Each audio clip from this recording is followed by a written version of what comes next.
Welcome everyone. Today we will discuss the Big Mac Index, an informal method of assessing purchasing power parity. The index was invented by the Economist in 1986 as an easily understandable economic indicator. The Big Mac Index compares the prices of the Big Mac, the famous burger from McDonald's, across different countries. The core idea of the index is based on the theory of purchasing power parity, PPP. It posits that exchange rates should adjust to equalize the price of a basket of goods in different places over the long term. From PPP it follows that the exchange rate should be at a level that balances out prices of goods and services among various countries. Why Big Mac? It's a standardized product, available and consumed worldwide, which makes it a good subject for comparison. The price of a Big Mac includes costs of labor, materials, rent, advertising, and transportation.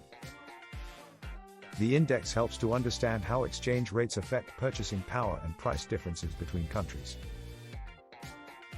If the price of a Big Mac is higher in a given country than in the USA, the currency is considered overvalued against the dollar. Conversely, if the price is lower, the currency is seen as undervalued. The Big Mac Index can also be used to analyze inflation and the pace of price increases in a country. It's important to note that it's not a scientific research method, but rather a visualization of certain economic trends.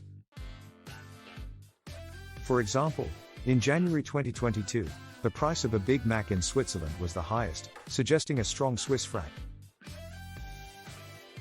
Meanwhile, in Russia, the Big Mac costs significantly less than in the USA, indicating an undervaluation of the ruble. However, remember that the index doesn't account for local living cost differences or purchasing power.